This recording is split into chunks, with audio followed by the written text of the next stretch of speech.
Estamos con Eduardo Morón, ahora es director de estudios del Fondo Latinoamericano de Reservas, es como el Fondo Monetario Internacional de América Latina, digamos, profesor de la Pacífico, y acaba de publicar un libro que preparó justamente para este programa, que se llama Los desafíos del Perú, que discute un poco la agenda de mediano plazo.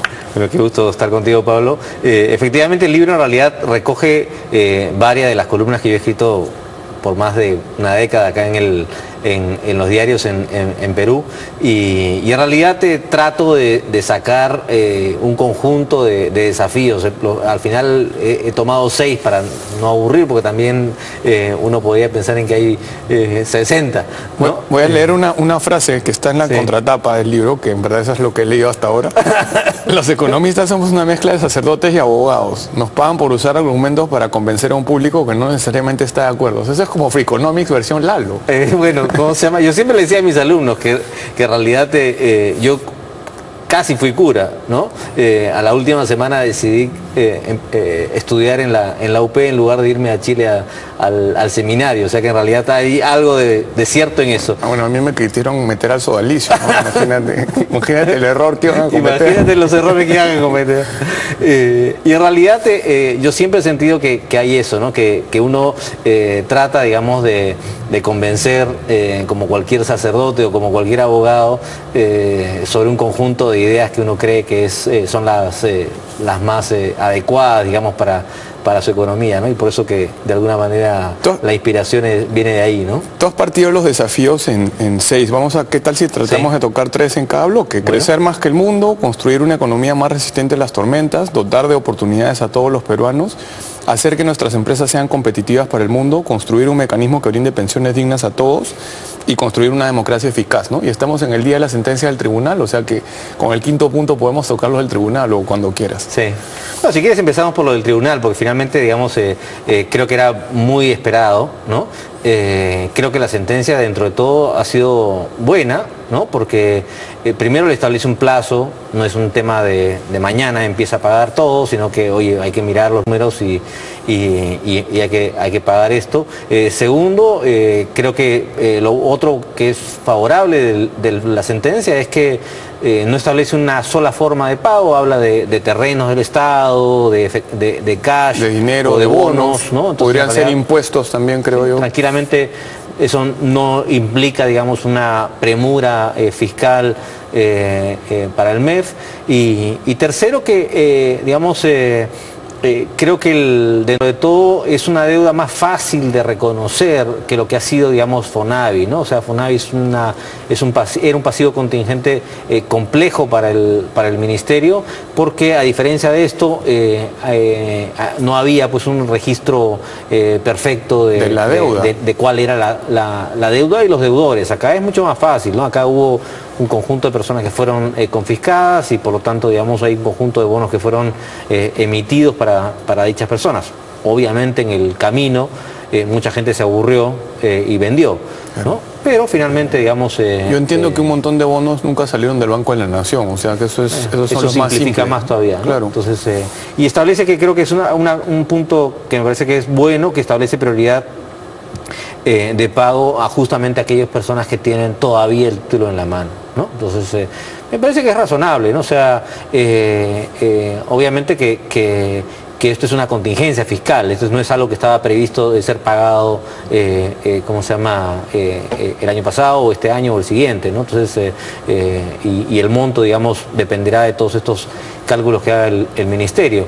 Pero, digamos, hoy no debería ser una rueda demasiado difícil de planchar para el ministerio. Veía el otro día el reporte de inflación del Banco Central tiene la deuda neta, o sea, la deuda del Estado menos el dinero que el Estado tiene en activos financieros en 3.4% del PBI, o sea, es prácticamente nada, ¿no? Sí. Entonces, y con estos plazos, ¿no? En realidad yo creo que no hay problemas de... Sí, yo en general estoy de acuerdo contigo, y si hay que autocriticar o criticar a alguien es al MEF, ¿no? Los dos estuvimos en algún momento en el MEF y comentábamos fuera de cámaras, en el MEF la línea oficial era, esta deuda ya venció, ¿no? Acá no hay nada que reconocer, sí, ¿no? Varias veces creo haberlo dicho en las cámaras, debe haber algún video, porque esa era efectivamente la posición oficial dentro del ministerio, ¿no? Claro, entonces ya yendo al libro, ¿no? La primera, crecer más que el mundo. El mundo está creciendo a 2 y pico, 3%, ¿no? 3,5, 4 han sido sus mejores momentos, ¿no? Y nosotros estamos al doble, entonces... Claro. Bueno, ese es un reto complejo, ¿no? Porque en realidad nosotros nos la pasamos buena parte de nuestra historia creciendo mucho menos que el mundo, ¿no? Cuando en realidad, por temas de repente un poquito más técnicos, pero por una cuestión de que simplemente tenemos mucho espacio para crecer rápido, ¿no? Por estos temas de convergencia, digamos, que uno discute en economía, efectivamente nosotros teníamos mucho espacio para crecer a tasas realmente altas, ¿no? Y nos costaba engancharnos, digamos, a la locomotora más rápida, ¿no? Yo creo que eso de alguna manera nos lo encontramos en el camino, ¿no? Efectivamente hemos venido enganchados de la locomotora china y en la medida que ellos han crecido, nosotros también, ¿no? Y hemos podido, digamos, crecer en estos últimos 15, 20 años a prácticamente al doble de lo que el mundo crecía, con lo cual nuestro ingreso ha subido significativamente, ¿no? Un punto que has dicho para insistir, para la gente que no está metida en esto, es que la productividad de nuestro país hoy día, es similar a la productividad de nuestro país en los 70s. Sí. O sea, nuestro país hace con la cantidad de cosas que tiene, ¿no? Al mismo ritmo que el que hacía hace 40 años, cuando no habían computadoras, internet, bueno, habían computadoras pero diferentes, ¿no? Entonces, ese es un punto que has mencionado. Y el otro punto, los economistas hablamos de crecimiento, pero la gente tiene que asociar el crecimiento al bienestar, ¿no? Al final, la mayor parte de la mejora del bienestar en el Perú está en varios estudios de diferentes autores que tienen diferentes miradas, ha sido el crecimiento. El Estado ha hecho mucho menos que el crecimiento mismo, ¿no? Sí, sin duda. Claramente la contracara, digamos, de este crecimiento tan acelerado ha sido permitir, digamos, que el ingreso promedio de los peruanos regrese a estos niveles que tú mencionabas antes, pero que, digamos, desde el punto de vista de quienes han vivido mirando esto desde el abismo de la crisis de los 90, ha sido un aumento muy significativo de sus ingresos. Ahora, digamos, esto mirando para atrás, mirando para adelante la cosa es un poquito más difícil, ¿no? Porque para todas estas economías que han crecido muy rápido, de alguna manera se les empieza a acabar esto que uno llama las frutas que están más bajas en el árbol, ¿no? Que son, digamos, los momentos en que es más fácil crecer, ¿no? Simplemente porque uno encuentra muchos proyectos muy rentables. Claro. Eso se va a ir acabando, ¿no? Hasta el punto en que llegas a este lugar horrible que llaman la trampa de los ingresos medios, ¿no? Como quieras llamarla, lo cierto es que en realidad es que se van acabando las cosas fáciles de hacer, ¿no? Y entonces ahí es donde realmente se va a notar, digamos, la capacidad del Estado en permitir, ¿no? En promover, no estorbar, ¿no? Para que nuestra economía crezca, siga creciendo, digamos, más que el mundo. Ejemplo, Chile, al que siempre miramos, llegó un momento en el cual el crecimiento se estancó. Se estancó, y se estancó duro. Y ni hablemos de Brasil, ¿no? Que ya peor, ¿no? Y acuérdate que en ese momento Chile, efectivamente lo que hizo fue agarrar y mirar y dijo, bueno, oye, acá falta, para empezar, una super reforma del mercado de capitales, ¿no? Y desarmó y volvió a armar su mercado de capitales, sí, ¿no? Entonces, ese tipo de cosas, por digamos, ejemplo, que ese es un tema que está pendiente acá, ¿no? Se han hecho cosas, pero no de esa magnitud, ¿no? El otro tema es el tema de innovación, ¿no? Metieron mucho énfasis en innovación. Acá también se han hecho cosas, pero hay pues mucho que hacer, ¿no? Y lo tercero, infraestructura, que, digamos, esas tres cosas cambiaron drásticamente en ese Chile trancado, digamos, en un momento de su crecimiento, y eso ha retomado, ¿no? El presidente Peña Nieto acaba de anunciar ayer un programa de infraestructura para México del 2013 al 18, ¿no? O sea, en su sexenio, qué es lo que quieren hacer en infraestructura, en transportes y en comunicaciones. Vamos al siguiente tema, ¿no? La gente medio que no se acuerda, pero yo nací en el 71 y en el 73 hubo una crisis, en el 75 hubo una crisis, en el 83 hubo una crisis, en el 87 hubo una crisis, en el 91 vino, 90-91 un programa de ajuste salvaje, en el 97 crisis, 98 crisis, 99 crisis, 2000 crisis, 2001 crisis. Hace 10 años no hay, pero lo usual era que hubieran. Claro. Eso es evitar las tormentas, evitar esas crisis. Sí, acá en realidad yo creo que la perspectiva que uno debe tener es no de ser, digamos, evitar las crisis. Estas crisis, la mayoría, digamos, de las que teníamos antes, nos las hacíamos nosotros mismos, digamos, claro, ¿no? Era hecho en casa. Hoy es mucho más, las crisis que nosotros enfrentamos son crisis que vienen de afuera, como la que tuvimos, digamos, en el 2008. ¿No? 2007 Perú estaba claro, súper y de pronto le cayó el mazazo de arriba, ¿no? Ese tipo de crisis en realidad lo que uno necesita es flexibilidad, ¿no? Esta cosa de los boxeadores, ¿no? No importa que te noqueen, lo que importa es cómo te paras y en qué estado te paras, porque en realidad sigue la pelea, ¿no? Ese es el tipo de cosas que uno quisiera dotar, digamos, a la economía, ¿no? Y en realidad esa crisis, pese a que hubo muchísimas crisis, críticas y todo, es la crisis en la que reaccionaste, el resultado fue muy bueno. O sea, entraste en una crisis muy grave que te tardó 2 trimestres y saliste de la crisis creciendo rápido. Sí, y digamos, evitaste algunas cosas que cuando uno mira otra vez, ahora que yo vivo afuera me resulta más fácil, digamos, uno mira el resto de economías y muchas de las economías respondieron con programas fiscales que se volvieron permanentes, claro, ¿no? Y que hoy día están súper complicados porque no tienen forma de desarmarlos, claro, ¿no? Eso creo que eso es fundamental, ¿no? Y el tema de equidad, dotar de oportunidades a todos los peruanos, ¿qué significa eso? Mira, ¿y cómo vamos? Porque en el índice de oportunidades del Banco Mundial no hemos mejorado mucho. No hemos mejorado. Acá hay una combinación de cosas, ¿no? O sea, en realidad lo que tú quieres es, pensando en las personas, básicamente tú quieres que tu ingreso futuro no dependa de quién fue tu papá, ¿no? Por ejemplo, ¿no? Y para eso básicamente... O sea, que si eres quechua hablante o peor aymara, o donde naciste en las zonas rurales, lo más probable es que no tengas oportunidades. Que no tengas oportunidades, no tengas oportunidades de superación. Y acá lo que tú quieres es que la educación funcione como lo que debe ser, que es un movilizador social, ¿no? Uno puede salir, digamos, de su nivel de ingreso, producto de su esfuerzo individual, combinado con la provisión de servicios que te da el Estado, que probablemente va a ser una escuela pública, una atención de salud, agua, etcétera, ¿no? Comunicaciones, todo eso sumado al esfuerzo individual, uno debería poder salir de eso, ascender, digamos, socialmente, que es lo que pasa, digamos, en la mayoría de los países desarrollados, donde prácticamente a nadie le preguntan quién fue tu papá, porque eso no es la razón por la cual uno, digamos, tiene más ingresos que sus padres.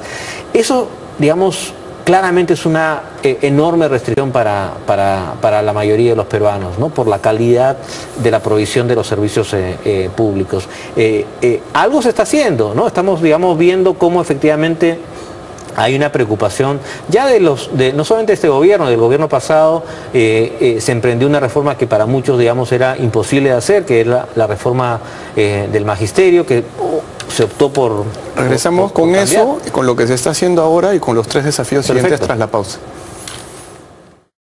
Estábamos hablando de acceso a oportunidades como el tercero de los desafíos, ¿no? y se mencionó la reforma magisterial, que en parte ha sido revisada, pero sí quería reconocer 2 esfuerzos que a mí me parecen bien valiosos de esta administración, que son el Fondo de Inclusión Económica, que es un paquete de infraestructura que ya se mencionó, pero la innovación es que se está pensando como paquete y metiendo al sector privado o al sector público en las zonas más pobres del país.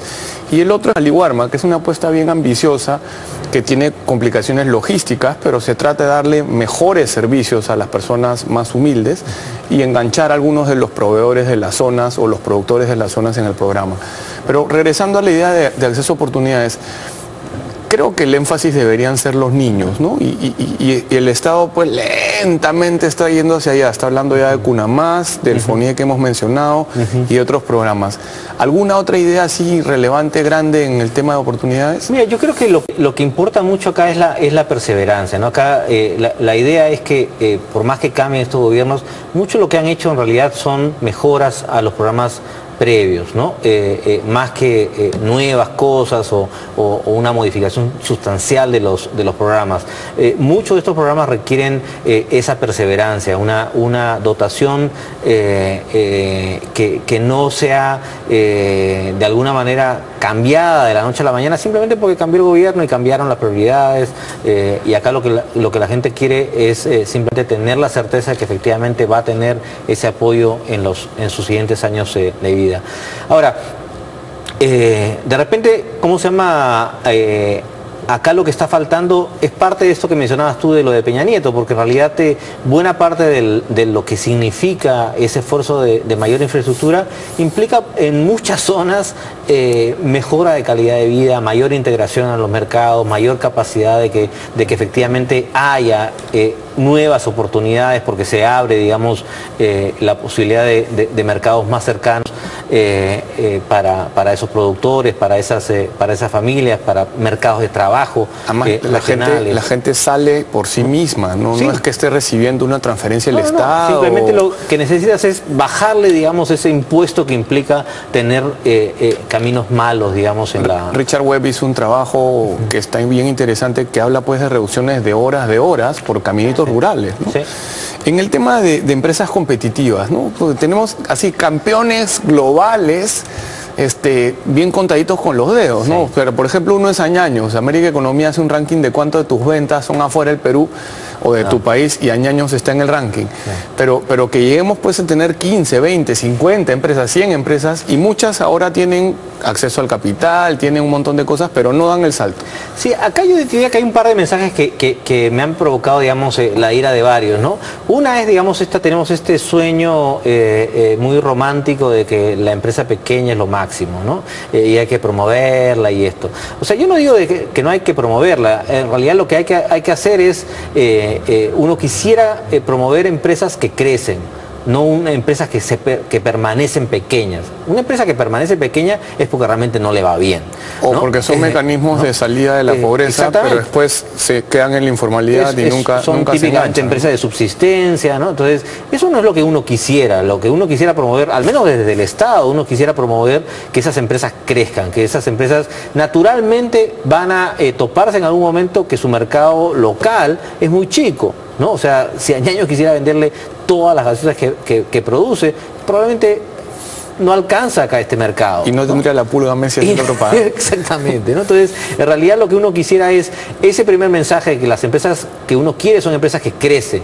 Y segundo, el otro mensaje es que eso naturalmente nos lleva a venderla al mundo, a competir con el mundo. Y eso en realidad requiere desde el lado del Estado apoyos, ¿no? Porque efectivamente uno ha visto, digamos, en los últimos gobiernos varias iniciativas, desde TLC, desde ventanillas únicas, desde reducciones arancelarias, ¿no? Una serie de incentivos que han permitido, digamos, que el Perú aproveche mejor ese mercado externo.